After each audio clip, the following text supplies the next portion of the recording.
제4차 산업혁명이 무엇인가에 대한 이야기를 여러분에게 들려드리기 위해서 오늘 제가 이야기할 첫 번째 이야기는 산업혁명이 어떤 역사를 가지고 있고 우리 인류에게 어떤 교훈을 줬는지, 그리고 지금 벌어지고 있다는 네 번째 산업혁명이 어떤 혁명이라는 의미를 가지는지에 대한 이야기를 먼저 드리도록 할게요. 산업혁명을 알기 전에 우리는 우리 지구의 역사와 인류의 역사를 좀 알아둘 필요가 있습니다. 왜냐하면 우리 지구의 역사는 45,6억 년 정도로 알려져 있는데, 이 가운데 우리 인류가 탄생해서 성장하는 데까지는 불과 250만 년 정도 시간밖에 없었어요. 후반부의 일부죠. 그런데 우리 인류는 그 불과 짧은 250만 년 동안에 지구의 주인공으로 성장하게 됩니다. 지구의 주인이라는 표현을 쓰지 마세요. 왜냐하면 지구상에 존재하는 모든 존재들이 지구의 주인이지 우리만이 지구의 주인은 아니거든요. 우리는 그 수많은 주인들 가운데 가장 두드러지는 주인공인 거죠. 그렇다면 어떻게 인류가 250만 년의 짧은 역사만으로 지구의 주인공이 되느냐, 그걸 살펴보면 크게 네 가지 요소를 발견할 수 있어요. 하나는 인류만이 가지는 독특한 언어의 우수성, 그리고 문자, 그리고 과학과 기술, 이것이 인류의 큰 발전에 영향을 줬던 거죠. 도표로 보시면 우주는 심지어 137억 년 정도의 긴 역사를 가져요. 그 중에서 지구는 45억 년 또는 46억 년 전에 형성된 걸로 알려져 있는데, 이 그래프상의 맨 오른쪽 끝에 보시듯이 인류의 역사는 실제 저거보다도 작습니다. 250만 년 정도밖에 안 됩니다. 그런데 이 250만 년의 인류의 역사 속에서 계속 발전을 거듭하던 인류의 모습에서 우리 현생 인류인 호모사피엔스의 친구격인 네안데르탈인이 탄생하는 것이 10만 년 전쯤으로 추정이 돼요. 그리고 호모사피엔스는 지금부터 4만 년 내지 5만 년 전에 출현을 했습니다. 그러니까 현생 인류가 그렇게 출현을 한 거죠. 이 현생 인류가 본격적으로 발전하기 시작하는 것은 사실 농업이 시작되면서부터예요. 농업이라는 것이 왜 중요성을 갖느냐면, 그 전까지 수렵 채집 활동을 했던 인류는 계속 이동을 해야 됐던 거예요. 수렵 채집을 위해서. 그랬다가 농업혁명이 벌어지면서 한 지역에 정주를 하게 됩니다. 한 지역에 정착을 시작한 거죠. 정착을 시작하니까 거기에 이동식 천막이 아닌 제대로 된 건물을 짓기 시작해요. 그리고 그 건물들 사이에서 거래가 형성되다 보니까 시장이란 게 발달하죠. 이런 식으로 점점 정주지가 발달하니 이 정주지에 살고 있는 사람들을 다스리고 통치할 수 있는 규칙 또는 정치 체제라는 게 등장하게 돼요. 그리고 거기서 교육이 발생하게 되고 언어와 문자가 통일되기 시작합니다. 이것을 바로 우린 크게 문명, 영어로 civilization이라고 부르는 거예요. 결국 농업혁명이란 건 우리 인류에게 문명을 낳게 해준 거대했던 혁명인 거죠. 이 문명이 등장해서부터 인간은 비약적인 발전을 하게 됩니다. 이 문명의 등장과 함께 가장 발전했던 여러 가지 가운데 대표적인 것이 바로 문자의 발명이에요. 문자의 역사는 꽤 오래됐는데, 이 중에서 우리 고대 인류에게 가장 중요했던 수메르 문자는 지금부터 약 6,000년 전, 그러니까 BC 4,000년 전에 등장한 걸로 추정이 됩니다. 이 문자를 태동시킨 인간의 특징이 하나 생겨나죠. 전대의 지식, 그러니까 선대의 지식을 후대로 옮겨줄 수 있는 통로가 생기는 거예요. 언어를 발휘하는 사람들이 사라지게 되면 전달이 안 되지만, 문자는 오랫동안 남아서 후대에게 전달되기 때문에 굉장히 중요한 역할을 가지는 거예요. 이 문자가 발명되면서 인류의 과학기술이 발전하기 시작합니다. 그래서 1550년, AD죠. 1550년쯤 되면 서양을 중심으로 과학이 크게 발전을 해서 과학혁명이라는 게 벌어지기 시작해요. 그래서 발전한 과학을 바탕으로 산업과 세상이 바뀌는 변화들이 생겨나는데, 그 대표적인 변화가 바로 산업혁명입니다. 1차 산업혁명은 1700년대 중반에 시작됐으니까 지금으로부터 300년이 채 안 된 시기죠. 그리고 2차 산업혁명은 1800년대 후반부터, 그리고 정보통신기술, 영어로 요즘 IT 또는 ICT라고 부르죠. 이 정보통신 기술이 1900년대 후반부터 발전하면서 3차 산업혁명이 벌어지게 된 것이 인류의 대표적인 발전사입니다. 결국 가장 중요한 포인트는 이 인류가 250만 년의 짧은 기간 동안 번성해서 지구의 주인공이 될 수 있었던 가장 중요한 요인이 바로 언어, 문자, 과학, 기술의 발전에 있었다는 걸 말씀드리고 싶은 거죠. 그러면 이 인류의 역사 속에서 산업혁명이 왜 일어났을까에 대한 얘기를 한번 드려볼게요. 일단 혁명이란 단어, 영어로 revolution이라고 그러죠. 혁명은요, 쉽게 얘기해서 전복시킨다, 뒤엎는다라는 의미예요. 그러니까 기존에 있었던 어떤 것을 완전히 뒤엎는 걸 혁명이라고 부릅니다. 혁명이란 단어를 가장 많이 쓰는 분야는 정치학이나 역사학 분야예요.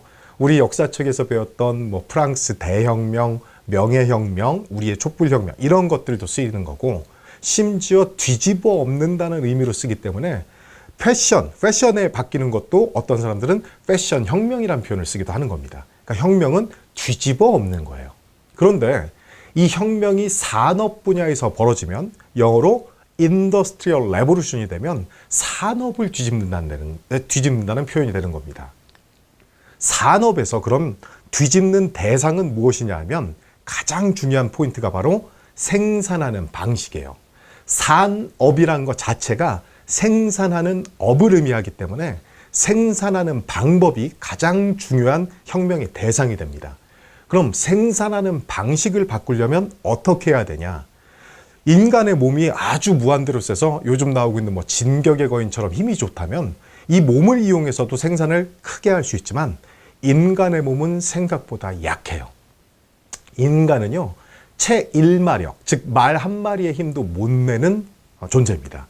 이러다 보니까 인간은 생산하는 방식을 개선하고 혁신하기 위해서 꾸준하게 노력을 해왔어요. 그래서 탄생한 게 과학기술이거든요. 그러니까 과학기술을 발전시킨 인간은 생산 방식을 획기적으로 뒤엎을 수 있는 과학기술을 내놓기 시작합니다. 그러면 생산 방식이 혁신되는 거죠. 생산 방식이 바뀌잖아요. 그러면 산업의 구조라는 건 따라서 자동적으로 바뀝니다.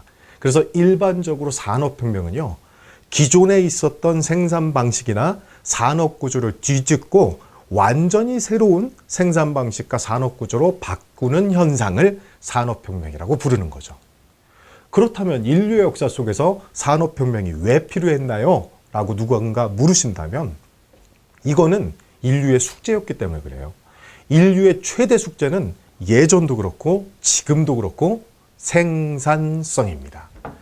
여러분들이 혹시 이 유튜브 강의를 듣고 있다면 여러분들은 왜 유튜브를 보고 있는 거냐 하면 4차 산업혁명이 무엇인지 배워서 내 삶을 윤택하게 하거나 내가 일하는 데 도움이 되거나 내 공부에 도움이 되고 싶어서요.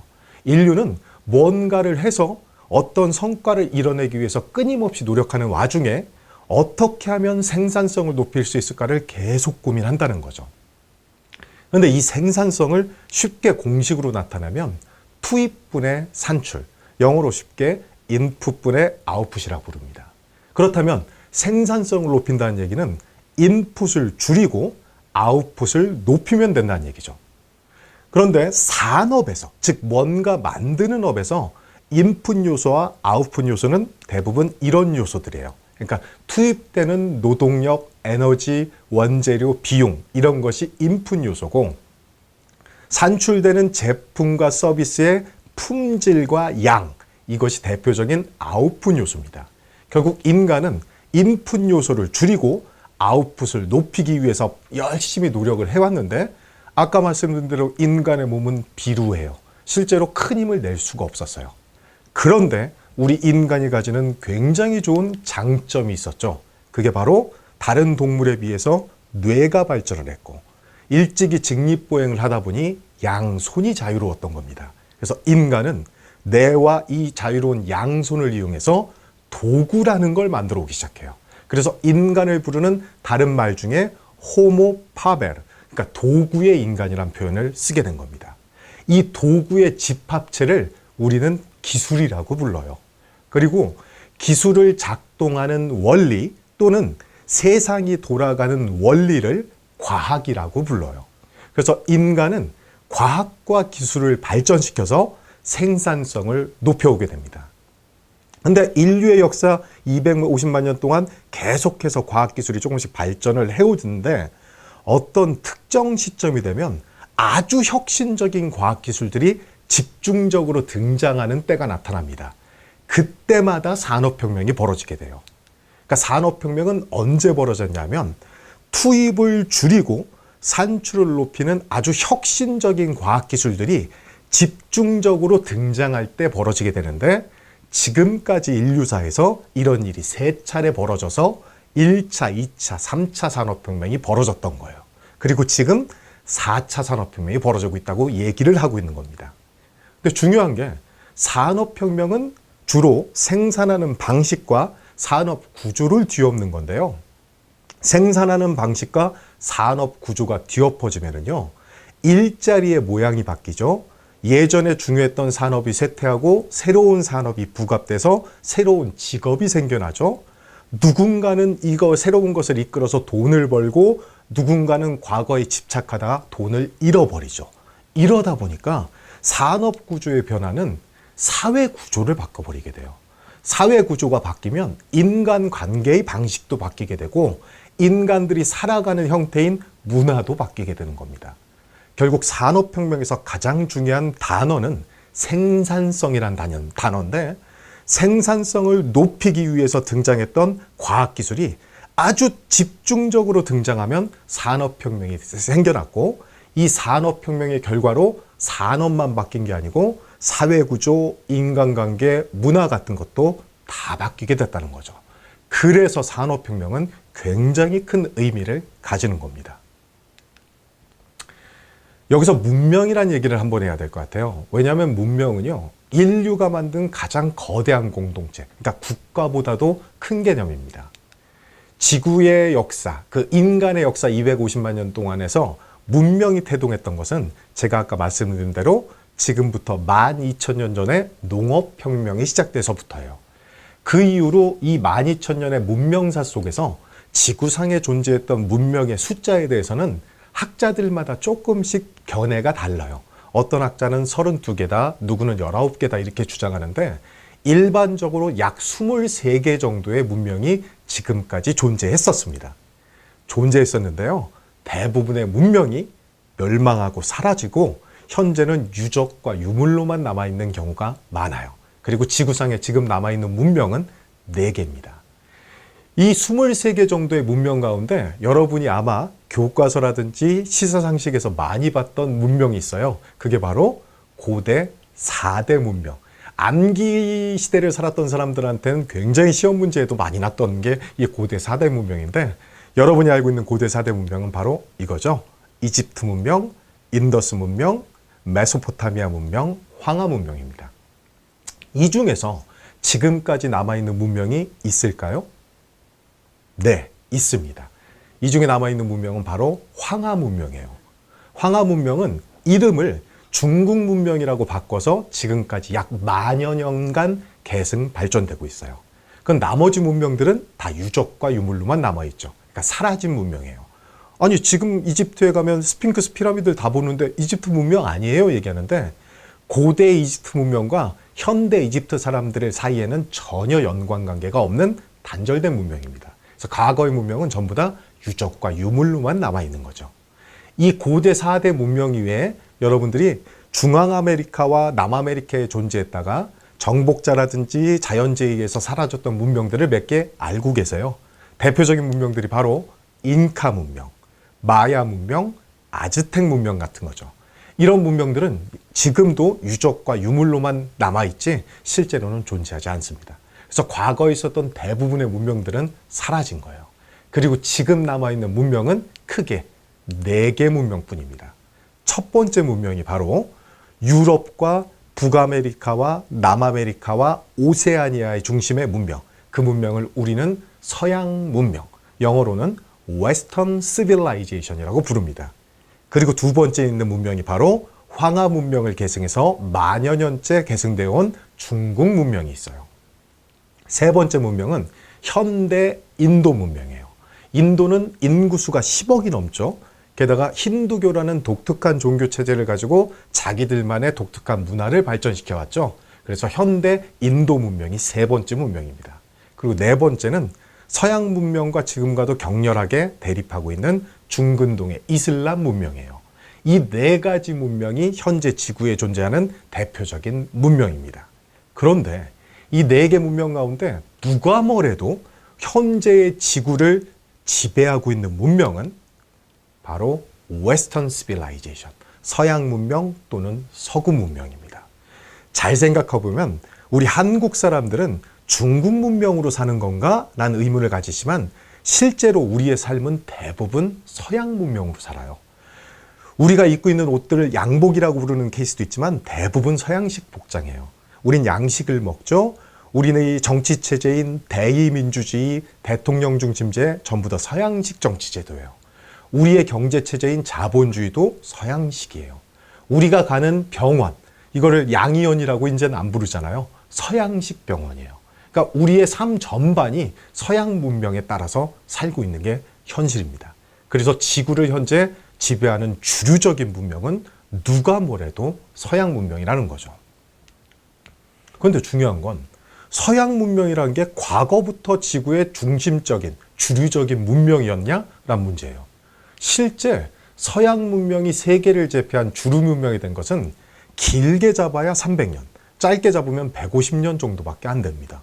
실제 서양 문명은 전체 문명사 가운데 굉장히 변경에 있었던 문명이에요. 왜냐하면 유럽이라는 대륙 자체의 크기가 전체에 있는 대륙 가운데 끝에서 두 번째밖에 안 되는 작은 대륙이었고 인구의 숫자 역시 아시아나 아프리카를 따라가지 못했기 때문에 실제로는 변경에 있었던 문명입니다. 그런데 이 문명의 변경에 있었던 유럽이 어떻게 세계를 제패해서 주류 문명으로 성장을 했지? 라는 의문에 대해서 저만 고민했던 게 아니고 다른 많은 선배님들이 또 고민을 해오셨어요. 그 선배님 가운데 가장 대표적인 선배님이 바로 제라드 다이아몬드라는 미국의 교수님이십니다. 이 제라드 다이아몬드 교수님은 총균쇠란 책의 저자로 굉장히 유명하신 분이에요. 근데 이 제라드 다이아몬드 교수님은 총균쇠란 책이 역사학 책이기 때문에 역사학자로 잘못 알려져 있지만 실제로는 지리학자세요. 지리학을 전공하신 분인데 어떻게 유럽이 세계를 제패할 수 있었지? 라는 의문을 가지고 공부를 하시다 보니 역사에 접근을 하셨던 거예요. 근데 이분의 가장 주된 이론은 이겁니다. 유럽이 세계를 제패하셨던 결정적인 요인 중에 가장 중요한 건 지리다라는 얘기예요. 즉 지리적 요인이 유럽 성장의 큰 배경이 됐다는 건데 이게 무슨 얘기냐? 유럽 자체 대륙은 작지만 이 그림에서 보다시피 유럽은요. 많은 하천과 산들로 가로막혀 있어요. 그래서 평야지대가 아시아 스텝 총원처럼 굉장히 넓지가 않아요. 이러다 보니까 작은 지역, 평원지대를 중심으로 작은 국가들을 위주로 성장을 하다 보니 한때 유럽에는 600개 정도의 국가가 동시에 존재할 때도 있었어요. 그러니까 수많은 국가가 존재하고 있는 거죠. 이렇게 많은 국가가 존재하면 어떻게 되겠어요? 누군가에게 먹히고 먹는 싸움이 벌어지겠죠. 치열한 경쟁이 벌어집니다. 그러니까 유럽 사회는 다른 넓은 평야지대를 가졌던 지역에 비해서 경쟁이 치열할 수밖에 없는 지리적인 특성을 가진 거예요. 그래서 수많은 국가들이 생존하고 번영하기 위한 경쟁을 치열하게 합니다. 그러니까 경쟁을 하다 보니 경쟁에서 살아남기 위해선 혁신을 할 수밖에 없는 거예요. 그러니까 과거의 체제를 고집하면 멸망당하는 걸 계속 보기 때문에 끊임없이 혁신을 추구했던 거죠. 그래서 유럽이 1500년대가 넘어가게 되면 세계에서 과학기술을 선도하게 됩니다. 그러니까 결국 이 모든 것이 지리에서 비롯됐다라고 제라드 다이아몬드 교수님은 설명을 하시는 거예요. 아니 그럼 제목을 총균세라고 짓지 말고 지리라고 쓰셔야 되는 거 아닌가요? 라고 물으신다면 책 제목이 지리면 팔리겠어요? 안 팔리죠. 결국 이분은요. 지리 이외에 유럽이 세계를 제패할 수 있었던 요인으로 총, 그러니까 무기가 우수했다. 균, 세균과 바이러스가 유럽 발전에 도움이 됐다. 쇠, 기술적인 우위가 있었다는 얘기를 다뤄서 결국 부제 같은 거지만 책 제목을 총균세로 달고 이 총과 균과 쇠가 유럽 제패에 어떤 영향을 줬는지를 꼼꼼하게 분석하셨어요. 그래서 내놓은 책이 한국에서 십몇 년째 스테디셀러인 총균세인 겁니다. 근데 무기의 우수성으로 총을 이야기한다면 이것도 사실 웃기는 얘기예요. 왜냐하면 현대 무기 체계의 핵심은 화약 무기예요. 뭐 지금 에너지 무기가 등장하고 레이저 무기가 등장하고 그렇지만 아직까지도 무기 체계의 핵심은 화약 무기입니다.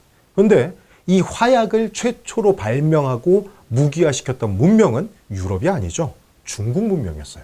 심지어 전 세계에서 중거리, 근거리에서 함포 사격으로 적들을 경멸시켰던 함포 사격전을 세계 최초로 제대로 구현하셨던 분은 바로 조선의 이순신 장군님이세요. 서양보다 더 빨랐어요, 저희가.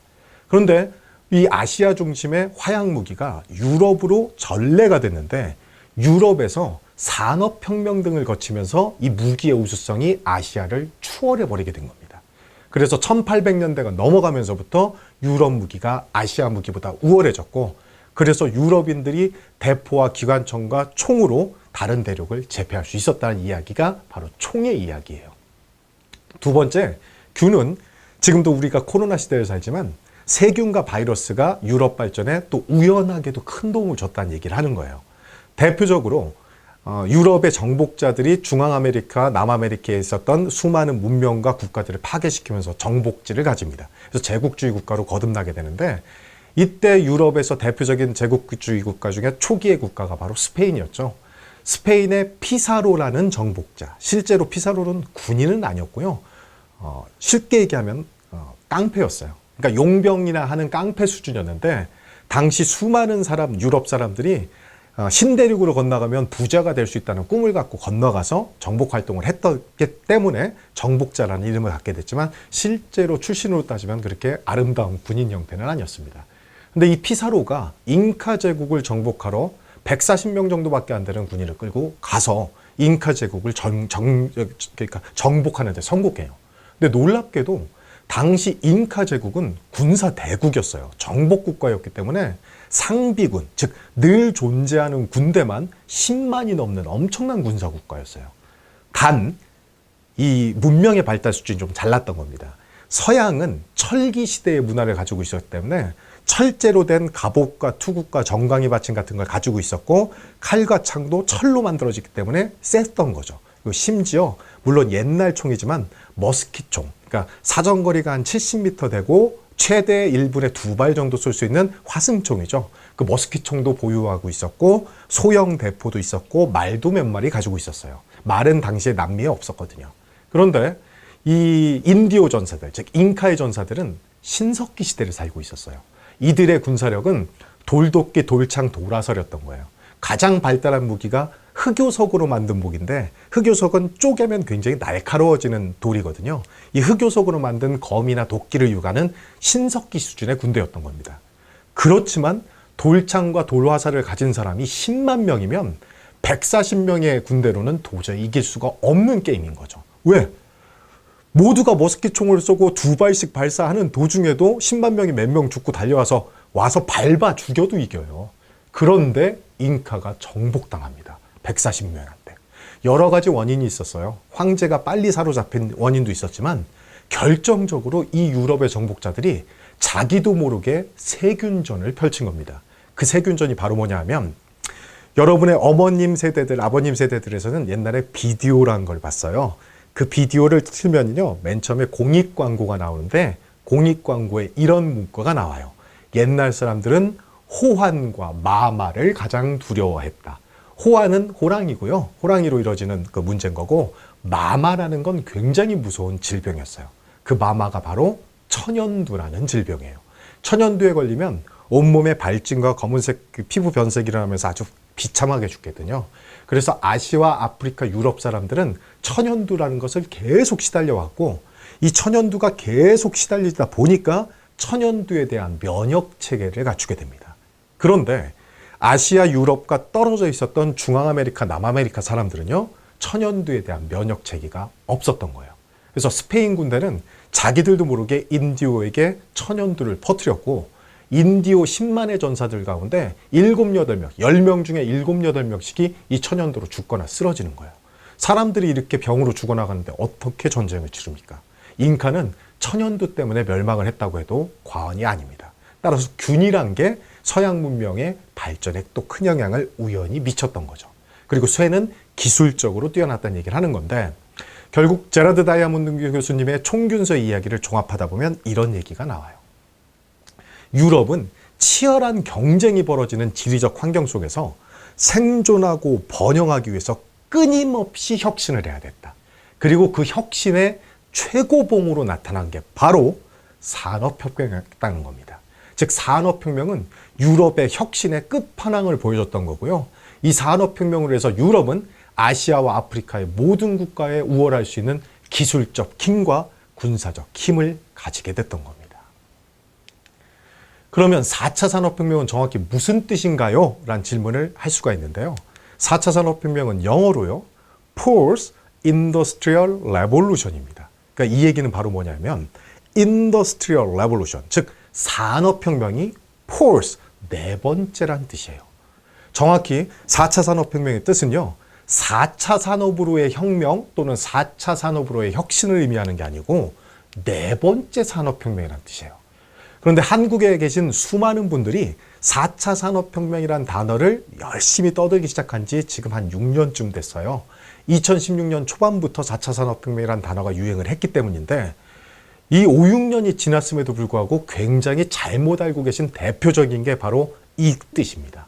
그러니까 많은 분들이 4차 산업혁명에서 혁명자를 떼고 4차 산업시대를 선도하기 위해서 4차 산업을 이끌 인재들은 이런 표현을 자주 쓰시는데 이건 전혀 다른 이야기예요. 네 번째 산업혁명이라는 뜻이 아닌 거예요. 왜 그러냐 하면 산업, 즉 뭔가 만드는 업은요. 1차, 2차, 3차 산업으로 분류가 돼요. 현재는 초등학교 4학년 과정에서 1차, 2차, 3차 산업이란 단어는 안 배우지만 그런 개념을 배우고 있는 걸로 알고 있습니다. 1차 산업은요. 농업이라고 보통 생각하시는데 1차 산업은 자연으로부터 원재료를 얻는 산업이에요. 그러니까 농업이 대표적이지만 광업, 임업, 수산업, 목축업 이런 게 대표적인 1차 산업입니다. 2차 산업은요. 1차 산업에서 얻은 원재료를 가공하거나 조립해서 가치를 높이는 산업. 그래서 가공 중심의 제조업이라고 부르는데 쉽게 이게 조금 연식의 차이를 드러나는 용어가 나타나는 게 30대 후반 이상 분들은 공업이라고 배우셨고요. 30대 중반 아래 분들부터 청소년 분들은 제조업이라고 배우고 있어요. 다 똑같은 소리인데 하여간 원재료를 가공해서 부가가치를 높이는 업이에요. 3차 산업은 2차 산업에서 뭔가 만들었잖아요. 그거를 유통시키면서 부가가치를 높이는 산업이에요. 그래서 보통 3차 산업은 서비스업이라고 불렀는데 이 서비스업이 초기에는 유통업이었는데 점차 서비스의 양과 종류가 많아지면서 관광업, 교육업, 외식사업, 행정서비스 이런 것들이 다 3차 산업에 포함되기 시작합니다. 그런데 4차 산업이란 분류는 그냥 가상의 존재예요. 4차 산업은요. 서비스업은 서비스업인데 지구상에 인터넷과 컴퓨터가 등장하면서 정보와 지식이 중요해졌거든요. 이 정보와 지식을 가지고 하는 서비스업을 4차 산업이다라고 정의하자라고 일부 학자들이 주장했던 단어지 실제로 산업 분류에는 존재하지 않는 단어예요. 그러니까 학자들이 개념적으로만 정해놓은 산업 분류입니다. 그리고 어느 나라의 통계에서도 4차 산업은 통계에 잡히질 않아요. 지금도 모든 국가에선 산업의 통계는 1차, 2차, 3차 산업입니다. 쉽게 설명드리자면 제가 특정 브랜드를 얘기해서 죄송한데 제가 쿠팡을 이용해서 나이키 운동화를 구매했다고 칩시다.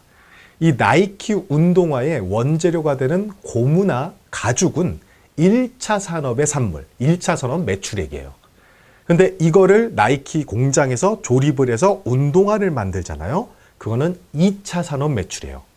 그게 쿠팡이라는 정보 플랫폼을 거쳐서 땡땡 택배를 거쳐서 저한테 오게 되면 땡땡 택배와 쿠팡이라는 플랫폼은 서비스업을 제공했기 때문에 3차 산업의 매출로 잡혀요. 그런데 쿠팡은 정보를 제공해주는 플랫폼이니까 이게 4차 산업과 중복이 되잖아요. 두 개를 발라서 잡아낼 수가 없어요. 그래서 지금도 통계는 1차, 2차, 3차 산업으로밖에 분류가 안 됩니다. 그러니까 4차 산업은 개념적인 단어에 불과한 거예요. 그런데 아무리 세상에 지식과 정보가 중요해진 4차 산업이라는 개념적인 그 산업이 중요해진 시대는 맞는데, 산업혁명은요, 4차 산업으로만 혁신하자는 뜻이 아니에요. 기존에 있었던 모든 산업, 즉 1차, 2차, 3차, 4차 산업 모두를 혁신하자는 얘기예요. 4차 산업혁명 시대에 가장 많이 들을 수 있는 대표적인 단어 중에 스마트 팩토리라는 단어가 있어요. 뭐 똑똑한 공장이죠. 한국말로 굳이 번역하자면 공장을 자동화시키거나 지능화시키는 걸 얘기하는 건데, 스마트 팩토리는 결국 얘기하면 2차 산업, 제조업 혁신을 얘기하는 거거든요. 그러니까 과거의 산업혁명에서 다뤘던 여러 산업들을 지금도 혁신하는 거예요. 그러니까 산업혁명은 모든 산업을 혁신하는 것이지 4차 산업으로 가자는 의미를 얘기하면 너무 좁게 바라본다는 거죠. 그래서 제 강의를 듣게 되는 여러분들은 앞으로 정확하게 4차 산업혁명 시대의 또는 4차 산업혁명을 선도하기 위해선 이란 용어를 쓰시는 게 지금 돌아가고 있는 이 변화 전반을 제대로 설명하는 용어란 걸 말씀드립니다. 그리고 인류는 이제 이 네 번째 거대한 산업혁명에 맞닥뜨린 거죠. 그럼 과거 세 차례의 산업혁명이 어떻게 전개됐는지 과거를 한번 살펴볼게요. 왜냐하면 모든 선상이 벌어졌을 땐 역사를 제대로 알아야 그게 주는 교훈을 알게 돼서 새롭게 변화지는 변화에 대응할 수 있는 지혜를 얻게 되거든요. 지금 말씀드린 대로 4차 산업혁명은 네 번째 산업혁명이에요. 그러니까 과거에 세 차례의 산업혁명이 있었고 그때마다 혁신적인 과학기술이 등장해서 세상을 바꿔놨다는 얘기니까 1차 산업혁명부터 한번 봅시다. 이 1차 산업혁명이 바로 여러분이 교과서에서 배우는 유일한 산업혁명이에요. 이 산업혁명이 바로 1700년대 중반부터 1800년대 중반까지 유럽의 영국에서 시작돼서 유럽 전체와 미국으로 전파됐던 혁명입니다. 이 산업혁명이 어떻게 전개됐는지를 살펴보기 위해선 그 당시 산업혁명이 시작된 영국으로 한번 돌아가 봐야 돼요. 1700년대 영국이란 나라는요, 그 당시만 해도 유럽 최강대국은 아니었어요. 이 영국이 가지는 딜레마가 두 가지가 있어요. 문제점이죠. 첫 번째 문제점이 바로 뭐냐면 인구수가 적었다는 겁니다. 1700년대 영국은요, 잉글랜드, 웨일즈, 스코틀랜드, 아일랜드 지역을 다 합쳐서 인구 숫자가 약 1200만 정도였어요. 그런데 영국의 가장 강력한 라이벌 국가였던 프랑스는 1700년대 초반부터 이미 인구가 3000만에 육박을 합니다. 그리고 독일과 이탈리아 지역은 여러 국가로 분열되어 있었지만 독일 지역과 이탈리아 지역 다 합치면, 인구를 다 합치면 4000만에 가까웠었어요. 그러다 보니 영국은 다른 국가들에 비해서 인구수가 적다는 문제점이 있었습니다. 인구수가 적으면 사람이 귀하다는 얘기예요. 사람이 귀하다는 얘기는 인건비란 것, 즉 사람을 쓰는 비용이 높아진다는 뜻입니다. 영국은 인건비가 너무 높았어요. 1750년대 영국 런던에서 일하는 임금 받는 노동자들, 임금 노동자라고 불러요. 이 임금 노동자들의 평균 임금은요, 당시에 있었 이탈리아의 밀라노라는 도시가 있어요. 지금은 패션의 도시로 알려져 있지만 실제로는 공업 도시예요. 이 밀라노에서 일하는 사람들의 임금보다 런던에서 일하는 노동자들의 임금이 무려 4배 높았습니다. 프랑스 파리보다는 약 2배 높았어요. 그러니까 인건비가 높으니까 원가 경쟁력이 떨어지는 문제가 영국의 첫 번째 문제였어요. 두 번째, 영국은 다른 국가에 비해서 토양의 질이 좋지 않습니다. 그러니까 산업혁명이 벌어지기 전에 가장 중요한 산업은 누가 뭐래도 농업이에요. 그러니까 아시아 국가들의 주식은 쌀이지만 유럽 주식은 밀이거든요. 그러니까 밀농사가 가장 중요한 농업인데 영국은 토양이 안 좋아서 밀농사를 짓기에 좋지가 않았던 겁니다. 그래서 조금 어려운 말로 단위 면적당, 즉 똑같은 면적당 밀 생산량이 프랑스, 독일, 이탈리아에 비해서 현저하게 떨어지는 거예요. 결국 밀밭은 척박하고 거기서 일할 사람들의 인건비는 높았다는 거예요. 결국 농업으로 영국이 다른 국가와 싸울 수가 없었던 거죠. 즉 밀농사로는 다른 국가를 이길 수가 없었던 거예요. 그래서 영국은 정부가 나서서 밀밭을 밀어버리기를 권장해요. 그리고 밀밭에 풀을 심으라고 얘기합니다. 그리고 풀에서 대표적인 짐승을 키우기 가축을 키우기 시작했어요. 그 가축의 대표적인 게 바로 양이에요. 그래서 영국에서는 양이 굉장히 많이 방목되는데 양을 키우면 뭐 나와요? 얘기하면 너 누구는 양고기, 양전 얘기하는데 여기서 중요했던 건 양털입니다. 양모죠. 영국은 이 양털을 이용해서 모직물이라는 섬유 산업을 키웠던 거예요. 그래서 지금도 모직 양복이나 모직 코트를 가장 품질 좋게 만드는 나라는 누가 뭐래도 영국입니다. 그래서 영국은 양모를 발전으로 섬유 산업으로 수출을 대부분을 차지하는 그 현상을 만들어내게 돼요. 이랬던 영국이 인도를 식민지화하기 시작합니다. 그랬더니 인도에서 목화 솜을 이용한 새로운 섬유가 들어오기 시작해요. 그게 바로 면직물, 면화예요. 이 면화가 영국을 통해서 유럽에 퍼지기 시작하는데 그 당시까지만 해도 이 모직물에 익숙했던 사람들한테 면직물은 완전히 혁명적인 변화였어요. 왜냐하면 모직물은 두껍고요, 무겁고 보온력이 좋고요, 세탁하기 힘들고요, 염색하기 굉장히 안 좋아요. 그런데 면직물은요, 가볍고 보온력이 떨어지는 대신 세탁하기도 좋고 염색하기도 굉장히 좋습니다. 그러니까 여러모로 면직물이 착용하기가 편리해요. 이 면직물이 유럽에 전래되니까 유럽의 귀족층과 부르주아층에서 이 면직물을 여러 겹 껴있는 게 패션의 유행이 돼버립니다. 그럼 영국은 모직물도 팔고 면직물도 팔았으니까 떼돈을 벌었겠네요? 라고 말씀드릴 수가 없습니다. 왜냐하면 1700년대 영국을 지도해왔던 지도층들, 그러니까 대표적으로 얘기하면 영국의 국회의원들이에요. 영국 국회의원들의 절반 정도가요, 양떼를 키우는 목장주거나 양털을 가지고 모직물을 만드는 섬유산업의 자본가들이었어요. 그런데 인도에서 면직물이 들어오니까 자기들의 재산 가치가 떨어지기 시작하는 겁니다. 그러니까 면직물에 모직물이 자리를 내주기 시작하는 거예요. 그러니까 영국의 정치 지도자들과 산업가들이 화가 나는 거죠. 그래서 당시 천인공노할 행동을 저지릅니다. 그게 바로 뭐냐면 인도에 주로 면직물을 만드는 수공업자들이 어디 모여 사냐 하면 벵골 지역에 있었어요.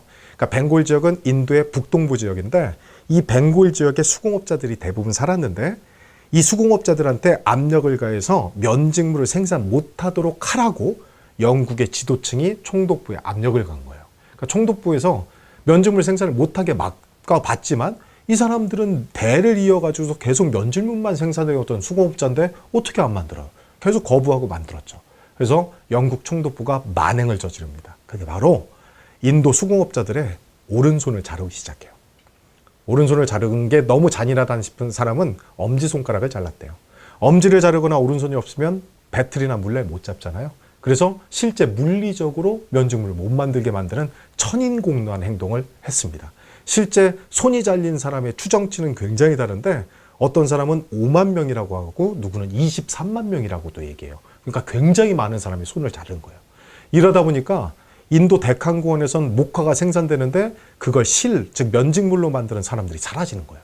그래서 이 솜들이 영국으로 옮겨지기 시작합니다. 그래서 영국에는 섬유 산업의 원료가 되는 양털과 목화 솜들이 쌓이는 거예요. 이걸 갖고 실을 짜야지만 섬유를 만드는데 실을 짜는 기계는 당시 유럽이나 아시아 똑같이 다 배틀이었어요. 나무 배틀이었는데 이 나무 배틀에 사람을 앉혀놔서 짜는 건 너무 힘든 거예요. 왜? 영국은 아까 인건비가 높다고 얘기했잖아요. 그러니까 결국 이 배틀을 기계화시켜야 되겠구나 라는 필요성에 의해서 카트라이드 방적기, 뮬 방적기 같은 새로운 배틀이 등장하게 됩니다. 어떻게 생산성을 높이냐면 물레방향의 체인을 연결해서 6대의 방직기가 동시에 돌아가게 한다든지 지금까지 4동작으로 발까지 이용해서 짜던 실을 한 동작만으로 짜게 한다든지 이런 식의 혁신이 생기는 거죠. 이렇게 해서 실을 뽑는 속도가 비약적으로 빨라집니다. 그런데 곧 문제점에 봉착해요. 그 문제점이 바로 뭐냐 하면 나무로 만든 기계잖아요. 나무는 문제점이 있죠. 오래 쓰면 썩거나 휘어버리잖아요. 결국 이 나무를 튼튼한 재료로 바꿔줄 필요가 생깁니다. 바로 철이겠죠. 근데 영국이 가지는 그 유일한 강점 중에 하나가 바로 석탄의 매장량이 풍부하다는 거예요. 실제 영국의 대표적인 공업도시인 맨체스터가 왜 공업도시로 성장을 했냐면 맨체스터 주변을 반월 정도를 그리고 이쪽이 다 탄광이에요. 근데 심지어 한국의 탄광은요, 정선이나 강원도 영월 같은 데 가면 땅을 깊이 파야 석탄이 나오잖아요. 영국에는 노지 석탄광, 즉 석탄이 밖으로 들어다 있는 산들이 있을 정도였어요. 그러니까 석탄이 굉장히 값싸게 많은 거죠. 이 석탄을 가지고 해외에서 수입한 철광석을 녹이는 과학기술이 발전해요. 그게 코크스 용광로법, 도가니 용광로법 같은 기술입니다. 이걸 이용해서 대량으로 철을 생산합니다. 그리고 이 철을 가지고 영국은 세계 최초의 금속 기계 산업이란 걸 일궈내요. 금속을 무기나 도구로 쓰는 것은 1700년대 모든 국가들이 하고 있었어요. 심지어 아프리카도.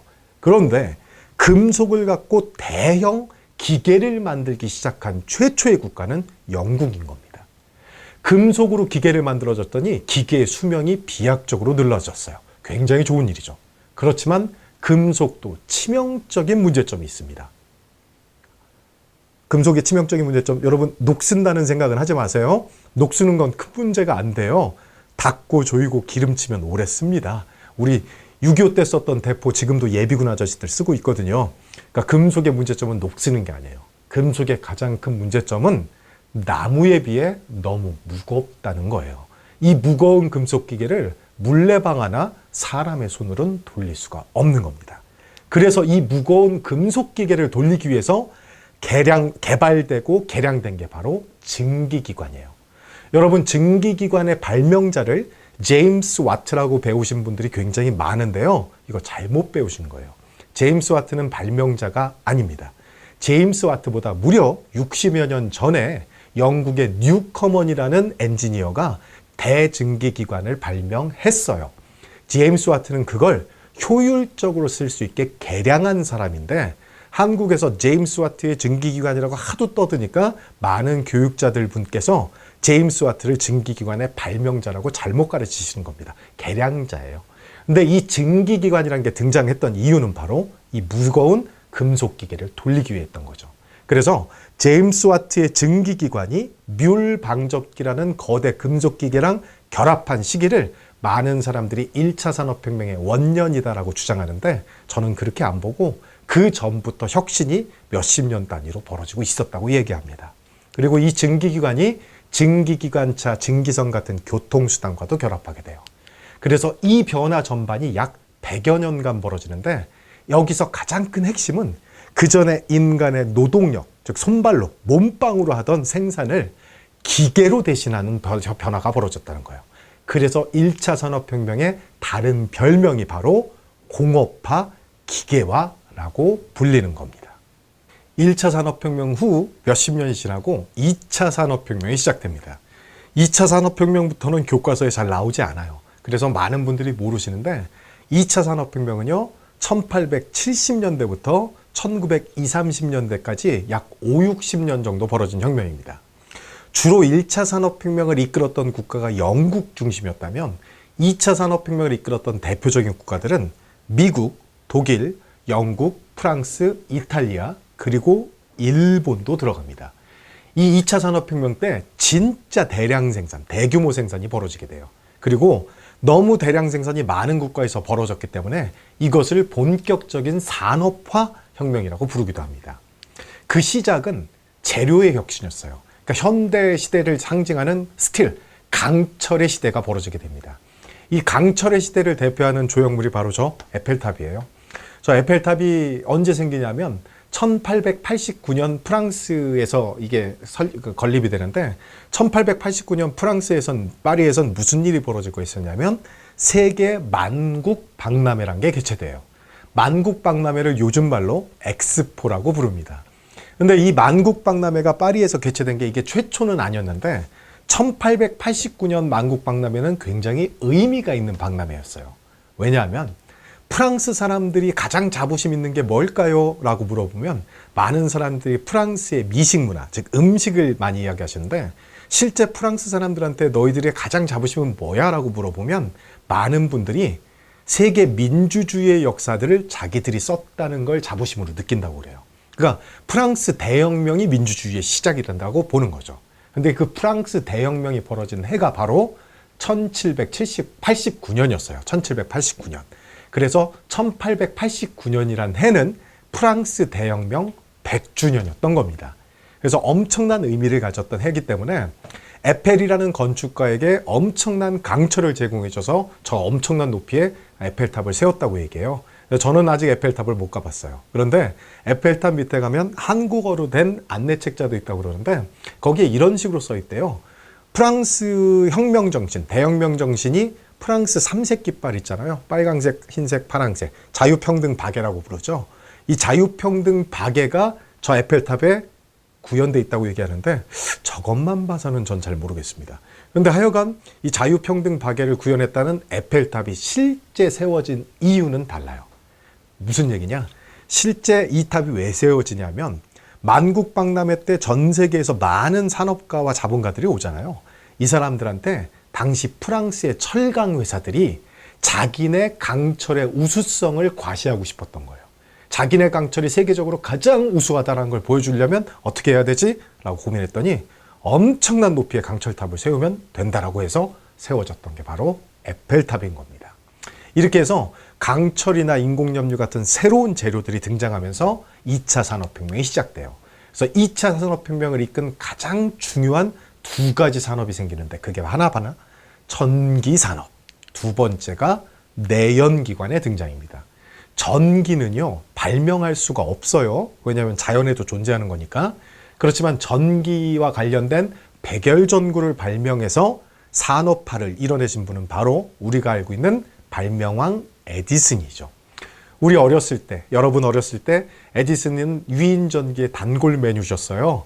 초등학교도 다 졸업하지 못하신 학력을 가지고 평생 2,000개가 넘는 발명을 하신 발명왕. 그래서 입지전적인 성공적인 사람. 그래서 에디슨에 대해서 배우는데 나이가 들어서 에디슨에 대해서 조금 더 알게 되면 알게 될수록 인간적인 문제는 꽤 많았다는 걸 알게 되는데 오늘 이 에디슨의 인간적인 문제는 얘기할 수는 없고요. 에디슨의 그 인간적인 면모 중에서 하나 특징이 있어요. 에디슨은 요즘 말로 얘기하면 관종이었어요. 관심종자. 그러니까 언론의 인터뷰를 즐기고요. 언론과 접촉하는 걸 굉장히 좋아하시고 언론을 이용도 잘했던 분입니다. 물론 이렇다 보니까 우리가 에디슨의 유명한 명언도 알게 되는 계기가 생겨요. 에디슨이 백열전구로 특허를 받으면서 세계적으로 유명해지니까 굉장히 많은 사람들이 인터뷰 요청을 했었어요. 그때 한 언론인이 에디슨한테 가서 이런 질문을 한번 합니다. 당신과 같은 천재는 어떻게 만들어지는 건가요? 라고 질문했더니 에디슨이 우리가 알고 있는 그 유명한 명언을 내놓는 거예요. 우리가 어렸을 때 그 명언을 뭐라고 배웠냐면요. 천재는 99%의 땡땡과 1%의 땡땡으로 만들어진다. 그래서 심지어 괄호 문제가 났던 기억도 있어요. 저는. 천재는 99%의 노력과 1%의 영감, 그러니까 창의적 아이디어란 뜻입니다. 으로 만들어진다라고 에디슨이 말한 걸로 잘못 배우셨습니다. 이게 저희 어렸을 때, 저 같은 경우는 선생님들이 야 노력해! 에디슨과 같은 위대한 사람도 노력으로 만들어졌어. 99% 노력하면 위대한 사람이 될 수 있어! 라고 얘기했던 근거인데 실제 에디슨은 그렇게 대답하지 않았대요. 에디슨한테 천재는 어떻게 만들어집니까? 라고 물었더니 에디슨은 이렇게 답했답니다. 99%의 발명가들이 노력을 합니다. 다들 노력을 해요. 그런데 그 가운데 1% 영감을 얻는 사람을 천재라고 부릅니다. 라고 답을 했다는 거예요. 우리는 99의 노력 더하기 1 영감에서 100의 사람 성공이라고 배웠는데 그게 아니고 실제로는 99% 분의 1, 즉 영감을 얻지 못한 사람은 천재가 아니라는 뜻인 거거든요. 그래서 창의성이 더 중요하다는 이야기를 에디슨은 했던 건데 우리의 선생님들은 이것을 왜곡해서 노력해라, 노력해라라고 얘기했으니 얼마나 잘못 배운 겁니까? 현대적으로는 실제 노력도 중요하지만 창의성이라는 게 굉장히 중요해요. 혹시 이 강연을 듣고 있는 청소년 여러분들이라면 에디슨의 명언을 한번 새겨야 될 거예요. 창의적이어야 됩니다. 하여간 에디슨은 발명왕은 맞아요. 그리고 그분이 만든 백열전구 이후 우린 전기의 혜택을 보고 있습니다. 그리고 내연기관이라는 게 등장하는데 내연기관은 증기기관이 발전한 형태예요. 쉽게 생각하시면 자동차 엔진 생각하시면 쉬워요. 그러니까 대표적인 엔진이 가솔린 기관, 디젤 기관, 뭐 휘발유교 경유라고 얘기하는데 가솔린 기관, 디젤 기관을 세계적으로 가장 잘 만들고 있는 나라는 지금도 독일이지만 독일의 수많은 엔지니어와 과학자들이 1870년대부터 1890년대까지 수많은 시행착오를 겪으면서 내연기관을 발전시켰던 겁니다. 그래서 이 전기와 내연기관이 2차 산업혁명을 이끌게 되는데, 전기를 기반으로 벨의 전화기, 암스트롱 박사님의 FM 라디오 같은 게 등장해서 초보적인 통신산업까지 발전을 하게 되고요. 내연기관이 발전하면서 자동차 산업이 등장하게 되고, 심지어 라이트 형제의 플라이어 1호기, 세계 최초의 비행기까지도 등장하게 됩니다. 결국 2차 산업혁명은 여러 국가들이 이끌어서 세상의 산업을 진짜 산업화시켰던 계기가 되는데, 더욱 무서운 거는요, 2차 산업혁명을 이끌었던 국가들을 아까 제가 미국, 독일, 영국, 프랑스, 이탈리아, 일본 등이라고 얘기했잖아요. 이 이끌었던 국가들이 100여 년이 지난 지금도 글로벌 경제 패권 국가들이에요. 결국 세계 경제의 지도를 그렸던 엄청나게 중요한 혁명이 2차 산업혁명이었던 겁니다. 당시 2차 산업혁명 시기였던 1870년대부터 1920, 30년대까지 우리나라는 구한말 쇄국정책, 고종의 개혁정책 실패, 일본의 식민지화를 겪었던 아픈 역사의 시기다 보니 우린 2차 산업혁명을 이끌지 못했고, 실제로는 일본처럼 2차 산업혁명에 빨리 발을 못 담궜기 때문에 일본의 식민지가 될 수밖에 없었던 거죠. 결국 산업혁명은 국가의 명운을 가르는 중요했던 사건이라고 볼 수 있는 겁니다. 3차 산업혁명은요, 1970년대부터 21세기 초반까지 약 3, 40년 정도 벌어져요. 우리나라도 3차 산업혁명을 잘했지만 실제 3차 산업혁명을 이끌었던 국가들은 대표적인 게 미국, 독일, 일본 등입니다. 3차 산업혁명의 가장 큰 특징은요, 인터넷의 등장과 컴퓨터의 등장. 그래서 기존에 우리들이 살고 있었던 이 물리적인 세상 말고 새로운 세상, 사이버 월드, 그러니까 가상 세상이라고 부르죠. 이게 등장했다는 거예요. 싸이월드가 아니고 사이버 월드입니다. 이 사이버 월드가 등장하면서 새로운 가상 공간이 생기고, 여기서 엄청난 거래 행위가 벌어져요. 제가 아까 플랫폼 얘기를 했듯이 이러면서 서비스업이 굉장히 발전하게 되는 계기가 바로 3차 산업혁명입니다. 3차 산업혁명을 이끈 대표적인 과학기술은 바로 컴퓨터와 인터넷의 등장이에요. 세계 최초의 컴퓨터는 1946년도에 만들어진 ENIAC이죠. 진공관 트랜지스터를 이용해서 크기가 강당 크기만 했다고 알려져 있죠. 이랬다가 PC는 퍼스널 컴퓨터라는 뜻이에요. 개인 컴퓨터죠. 이 개인 컴퓨터로 최초로 등장한 게 바로 스티브 잡스가 만들었던 1976년에 애플 1, 나무 깍대기의 플라스틱 자판이었어요. 이랬다가 1977년에 금속 깍대기의 초보적인 모니터를 갖게 되는 애플 2가 등장했고, 이로부터 약 40년 정도가 지난 지금 우리들은요, 이 애플 1, 2보다 수백만 배 성능이 좋아진 컴퓨터를 손에 들고 다녀요. 스마트폰도 컴퓨터잖아요. 이렇게 해서 엄청난 발전이 그 사이에 벌어지게 됐고요. 인터넷이 등장하면서 우리는 이메일, IP, 그리고 www를 쓰게 됐던 거죠. 이렇게 하면서 세상이 유통업 중심으로 바뀌게 돼요. 쉽게는 서비스업이 커지게 되는 겁니다. 그래서 1990년대쯤 되면 전 세계 대부분의 국가에서 국내 총생산, 그러니까 영어로 GDP라고 그러죠. 이 GDP에서 제조업이 차지하는 비중보다 3차 산업인 서비스업이 차지하는 비중이 커지는 결과가 나옵니다. 우리 대한민국은 세계적인 제조 강국으로 불려요. 세계에서 GDP, 국내 총생산 가운데 약 30% 정도가 제조업인 나라는요, 중국과 우리나라밖에 없을 정도예요. 현재 한국은 30%는 아니고 제조업 비중이 약 28% 정도로 떨어져 있는데요. 그럼에도 불구하고 제조업 비중이 높은 건 사실입니다. 그럼 약 30%가 제조업이면 나머지는 무슨 산업이에요? 농업은 굉장히 적고요. 제일 큰 산업은 60%가 훨씬 넘는 서비스업이에요. 그러니까 한국도 서비스업이 가장 큰 산업인 겁니다. 이 변화가 언제 생기냐면 이 3차 산업혁명으로 생기게 돼요. 그리고 3차 산업혁명으로 지식과 정보가 굉장히 중요한 생산의 요소로 자리 잡게 됩니다. 이제 4차 산업혁명으로 가야 되는데 여기서 의문 두 가지를 던질 거예요. 첫 번째 의문, 진짜 4차 산업혁명이 벌어지고 있는 거예요? 라는 질문입니다. 이게 문제가 돼요. 왜냐하면 모든 산업혁명은요, 끝나고 나야 정이 돼요. 제가 과거 3차례의 산업혁명을 아까 자신 있게 설명했던 이유는 끝난 산업혁명이기 때문에 그렇습니다. 그런데 지금은 4차 산업혁명이 벌어지고 있다고 얘기하잖아요. 그럼 이건 사실 모르는 얘기예요.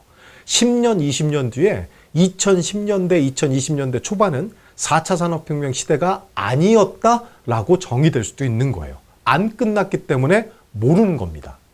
그런데 왜 4차 산업혁명이 벌어지고 있다고 이렇게 맹렬하게 떠들고 있는 건가요? 그걸 설명드리기 위해서 이 그림을 사용할게요. 이 그림은 벨기에의 인상주의 화가인 르네 마그리트라는 분이 그린 그림인데요. 그림의 제목이 통찰력입니다. 왜 통찰력이냐면, 잘 보세요.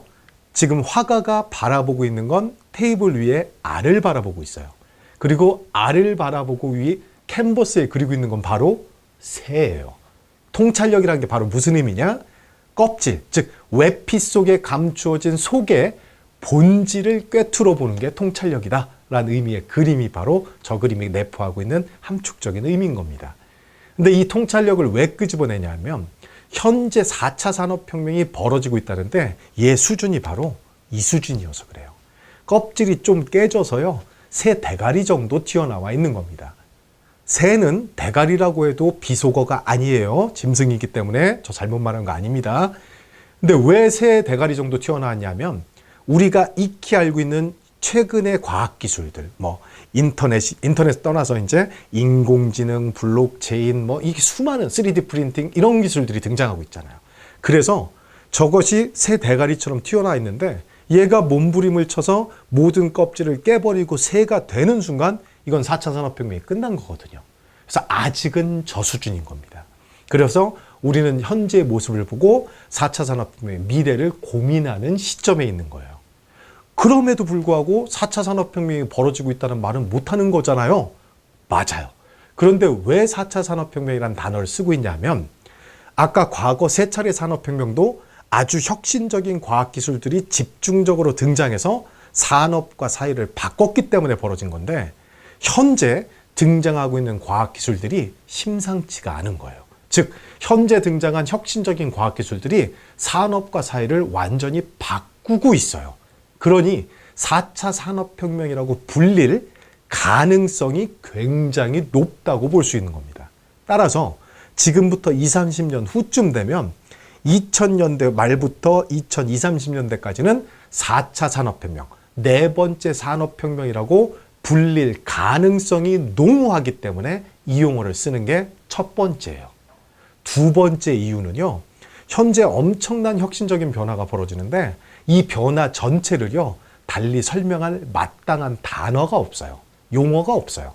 그래서 4차 산업혁명이라는 용어가 가장 적합했던 겁니다. 결국 4차 산업혁명 시대인지 아닌지는 아직 몰라요. 안 끝났기 때문에.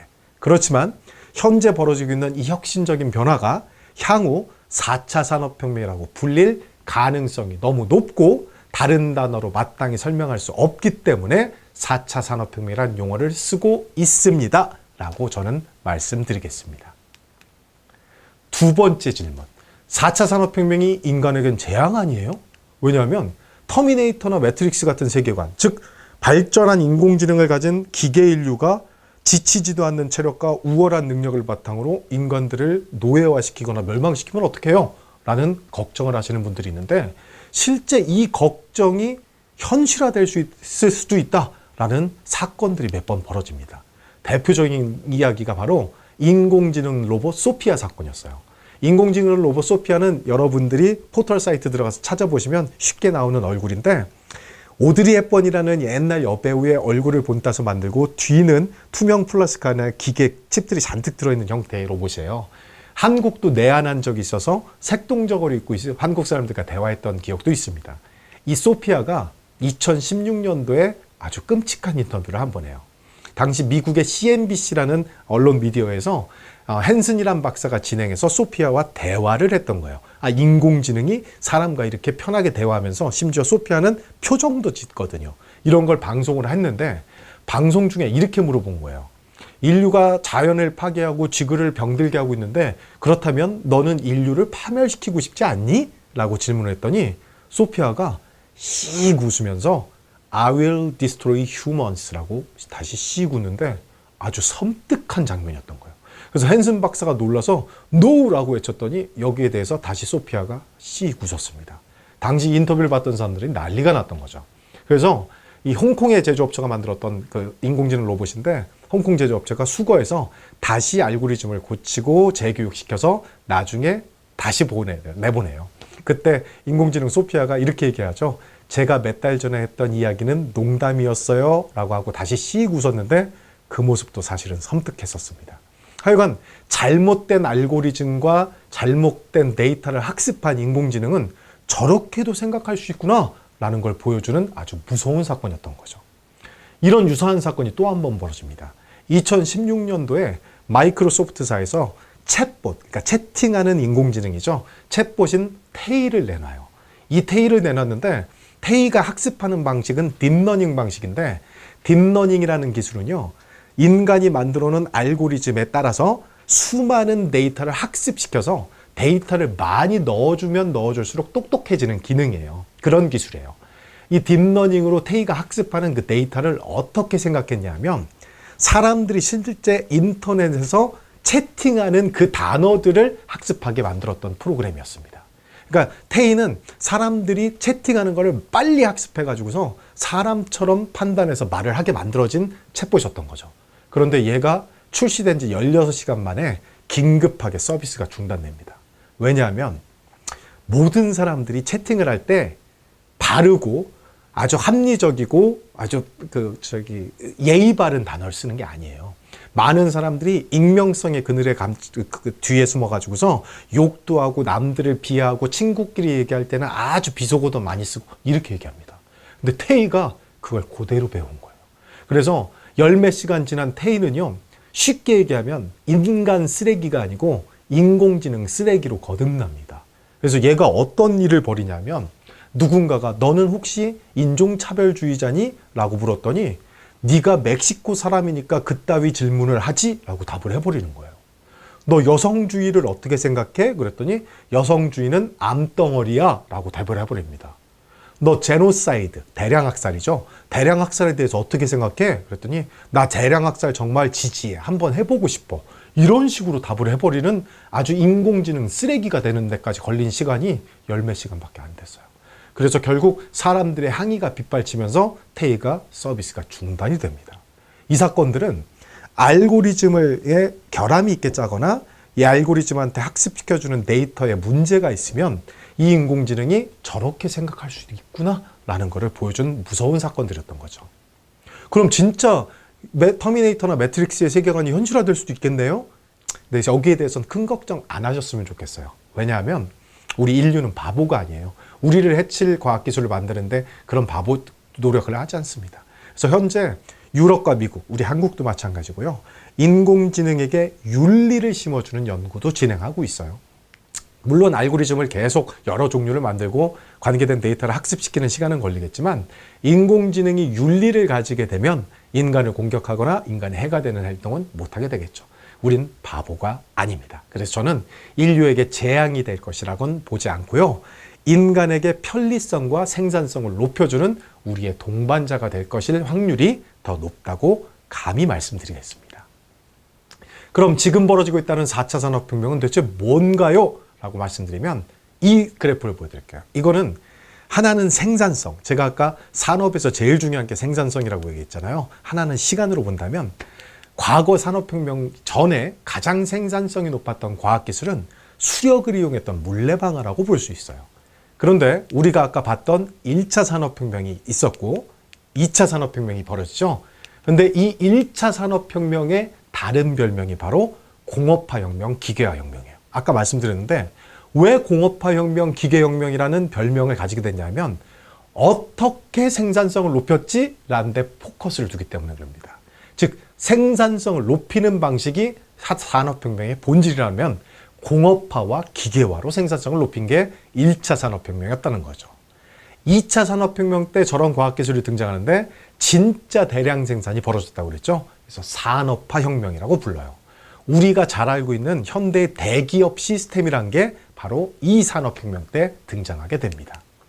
3차 산업혁명 때 수많은 과학기술이 등장했지만 생산성을 가장 높인 건 컴퓨터와 인터넷이에요. 그래서 3차 산업혁명의 별명은 정보화혁명 또는 디지털 혁명이라고 부릅니다. 그렇다면 지금 벌어지고 있다는 네 번째 산업혁명의 별명 또는 그 본질은 무엇인가요?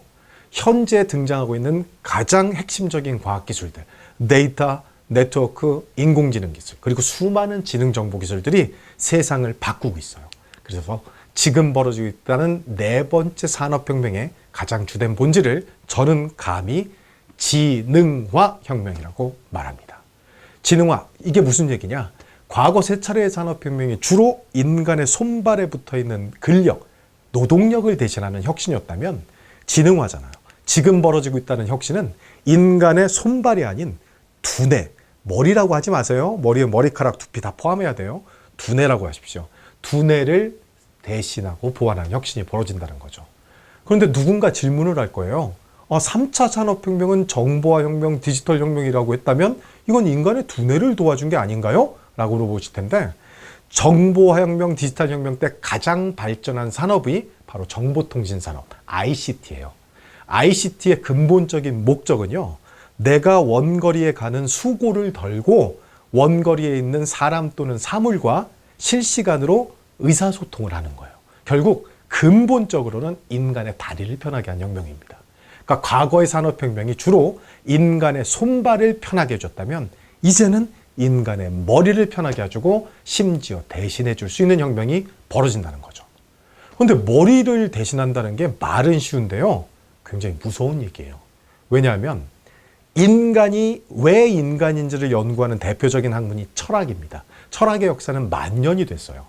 이 철학의 역사 속에서 인간을 가장 잘 정의한 명제가 바로 데카르트라는 분이 내놓은 명제예요. 데카르트라고 이름은 들어보셨을 거예요.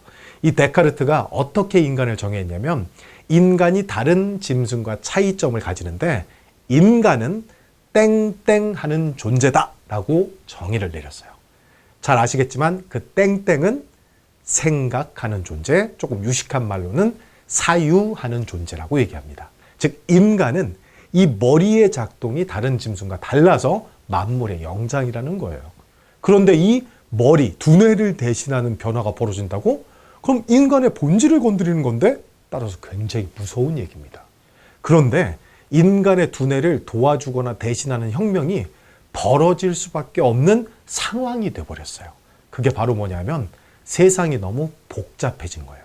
세상이 너무 복잡하고 모두가 연결되다 보니까 인간의 두뇌로 분석하고 예측할 수 있는 데이터의 양을 넘어서 버린 거예요. 결국 인간의 두뇌로 분석과 예측을 할 수 있는 데이터를 넘어선 엄청난 데이터의 세상이 돼버렸다는 거죠. 따라서 인간을 도와줄 수밖에 없게 된 거예요. 결국 우리가 잘 알고 있는 빅데이터 기술은 이 인간이 분석해야 될 데이터를 체계적으로 수집하고 축적하는 기술을 빅데이터라고 부르는 거고요. 이 빅데이터라고 수집된 모든 데이터가 인간의 의사결정에 도움은 되지 않아요. 그 가운데 인간에 도움이 되는 의사결정 데이터는 0.01% 미만이라고 주장하는 사람들도 많아요. 그러니까 99.99%의 데이터는 쓰레기란 얘기죠. 그래서 이걸 발라내는 기술도 필요한 거고 이렇게 축적된 데이터를 제대로 분석하고 예측해주는 기술도 필요하죠. 그게 바로 인공지능이에요. 이런 기술들이 등장한 건 결국 인간의 두뇌를 대신하고 보완해서 우리의 두뇌를 편하게 또는 더 빠르게 분석해주겠다는 뜻인 거죠. 쉽게 설명드리자면 여러분의 부모님 또는 제 선배님 세대가 1980년대 PC 앞에 앉아서 엑셀이라는 프로그램을 돌렸다고 칩시다. 엑셀 아시죠? 이 스프레드시트로 되어 있는 숫자 많은. 당시에는 데이터의 양이 적었기 때문에 데이터의 행과 열이, 엑셀의 행과 열이 수백, 수천, 수만 개짜리였던 거예요. 그런데 지금은 초연결 사회, 모든 게 연결되어 있어서 이 엄청난 데이터가 실시간으로 뿜어져 나온 겁니다. 그러니까 결국 어떤 분야의 데이터를 진짜 모아서 수많은 센서와 네트워크를 가동시켜서 데이터를 모으게 되면 엑셀의 행과 열에 있는 그 숫자들이 수조 개, 수십조 개라는 거예요. 게다가 데이터 셀 속에 있는 숫자가 실시간으로 변하고 있어요. 이걸 사람의 머리로 분석하는 건 불가능한 겁니다. 그러니까 세상이 복잡해지고 연결성이 높아지면서 인간의 두뇌만으로 분석하고 예측하기엔 너무 많은 데이터의 시대가 돼버린 거예요. 이걸 도와줘서 생산성을 높이자는 거죠. 어떻게 생산성이 높아지냐? 분석을 잘하면 원가를 줄일 수 있는 요소를 발견해서 시스템을 바꾸거나 프로세스를 바꾸거나 원재료 투입을 달리할 수 있어요. 그러면 투입이 줄어들게 되죠. 예측을 잘하면 소비자에게 어필할 수 있거나 다른 제품보다 뛰어난 제품을 만들어낼 수 있어요. 이렇게 되면 생산성이 또 높아지는 거죠. 이런 식의 변화가 지금 벌어지고 있죠. 그래서 우리나라에서 과학기술을 주무하는 부처, 정부 부처가 과학기술정보통신부인데요. 여기서는 4차 산업혁명을 한 줄로 정의합니다. 초연결 기반의 지능화 혁명. 이게 무슨 얘기냐? 초연결은 모든 게 연결된 세상이잖아요. 모든 사람과 사물이 센서와 네트워크로 연결되는 세상이에요. 여기선 엄청난 데이터가 실시간으로 뿜어집니다. 이 데이터들을 제대로 분석하고 예측해서 인공지능으로 돌려서 대신 예측과 분석 결과를 내줘서 생산성을 높여주는 혁명. 그래서 지능화 혁명이라고 부르는 겁니다. 다만 아까 4차 산업혁명이 아직까지 공식적 정의가 없다고 말씀드렸어요. 안 끝났으니까. 그러다 보니 전공 분야에 따라서 4차 산업혁명을 달리 정의하시는 분들이 많아요. 에너지 또는 동력학을 연구하신 교수님을 모셔다 놓고 4차 산업혁명 강의해 주세요. 그러면 그분은 이렇게 설명하실 거예요. 1차 산업혁명은 증기혁명, 2차 산업혁명은 전기혁명, 3차 산업혁명은 원자력혁명, 4차 산업혁명은 신재생에너지와 핵융합 혁명. 이런 식으로 설명하세요. 각기 자기의 분야의 전공에 따라서 설명을 하시는 겁니다. 왜? 공식 정의가 아직 안 나왔기 때문에요. 그렇지만 어떤 분야에 계시는 전문가라도 공통적으로 인정하시는 게 있어요. 그게 바로 뭐냐면 현재 벌어지고 있는 이 과학기술 발전의 바닥, 기저에는 정보통신 기술의 발전이 있다는 걸 모두 인정하십니다. 결국 정보통신기술, ICT의 진화 방향은 가장 주된 4차 산업혁명의 진화 방향이라고 볼 수가 있어요. 그래서 그 진화 방향이 바로 지능화 혁명이라고 말씀드리는 겁니다. 이제 네 번째 산업혁명, 4차 산업혁명이 진행되고 있어요. 그럼 4차 산업혁명으로 우리의 인류는 어떻게 바뀔까요? 이 얘기는 다음 강의인 미래사회 그리고 미래인간 편에서 만나도록 하겠습니다. 긴 시간 듣느라 고생하셨습니다. 저는 심진보였습니다.